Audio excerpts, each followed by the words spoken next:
Sa ngalan ng Ama, ng Anak at ng Espiritu Santo.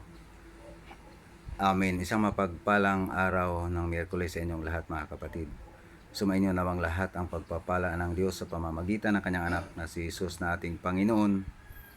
Amen. Atin pong pagnilayan, mga kapatid, ang Ebanghelyo po natin ngayon.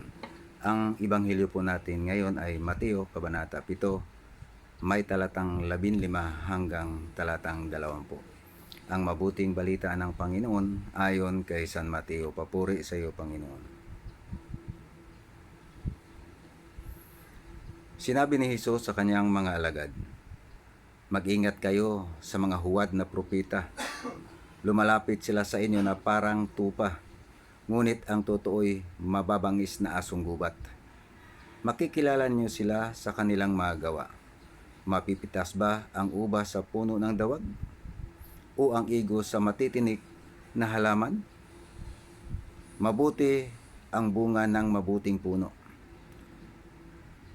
Subalit, masama ang bunga ng masamang puno. Hindi maaaring mamunga ng masama ang mabuting puno, at hindi rin maaaring mamunga ng mabuti ang masamang puno.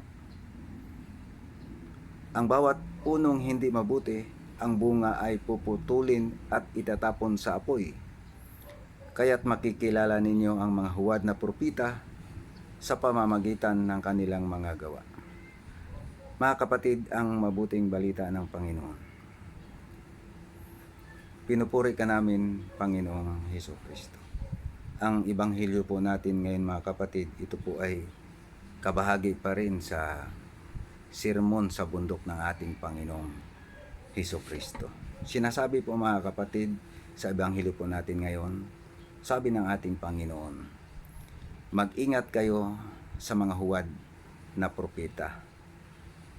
Lumalapit sila sa inyo na parang tupa, ngunit ang totoo'y mababangis na asong gubat."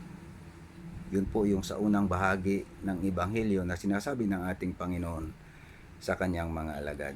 Sa huling bahagi po, mga kapatid, sinasabi po ng ating Panginoon, "Kaya't makikilala ninyo ang mga huwad na propeta sa pamamagitan ng kanilang mga gawa." Dahil po, mga kapatid, ang salita po ng Diyos ay buhay, hindi lamang po ito, mga kapatid, hanggang sa kapanahunan ng mga apostol, kundi maging sa kapanahunan po natin, mga kapatid. Sinasabi po, mga kapatid, sa sulat ni Apostol Pablo sa mga taga-Korinto, babasahin ko po, mga kapatid, ganito po ang sinasabi.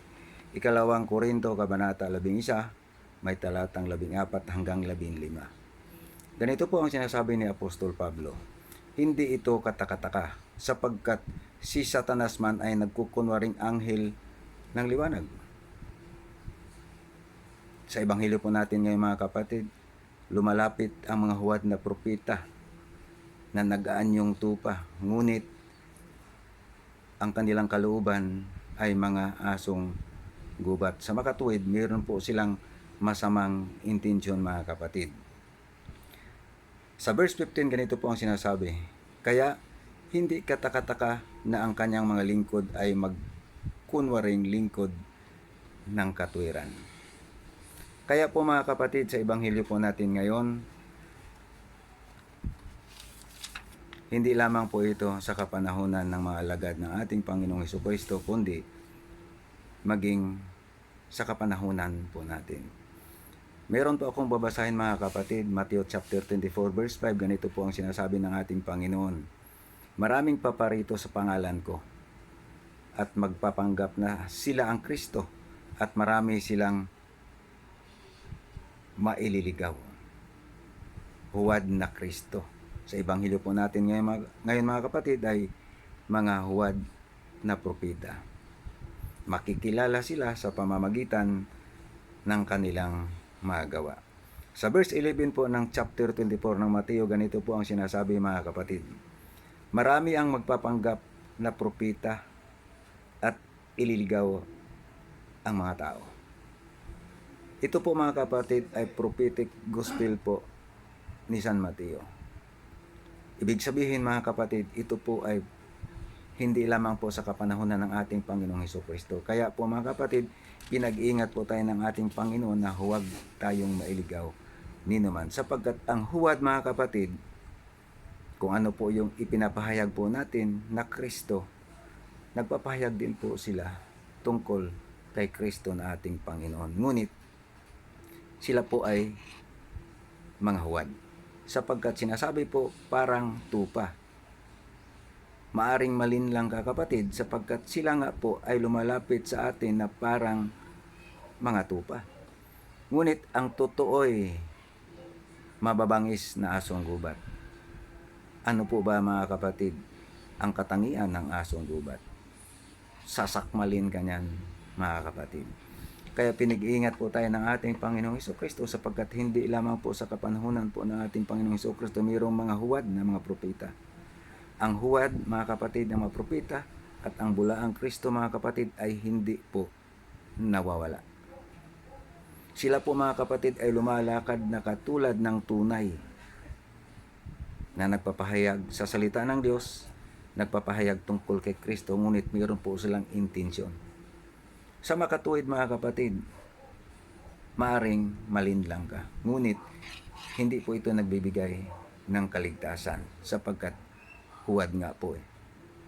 Kaya mag-ingat po tayo mga kapatid sa ating pinapakinggan sapagkat marami pong mga ngaral na huwad.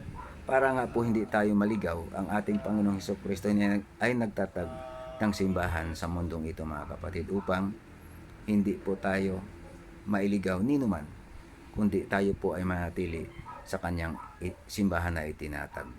Amin. Tayo po ay manalangin. Ama naming Diyos, sa pamamagitan ng anak na si Jesus na aming Panginoon, maraming salamat po Panginoon sa bawat araw, sa at mga biyaya, mga pagpapala na ipinagkaloob niyo po sa amin. Sa ngalan ng Ama, ng Anak, at ng Espiritu Santo. Amen.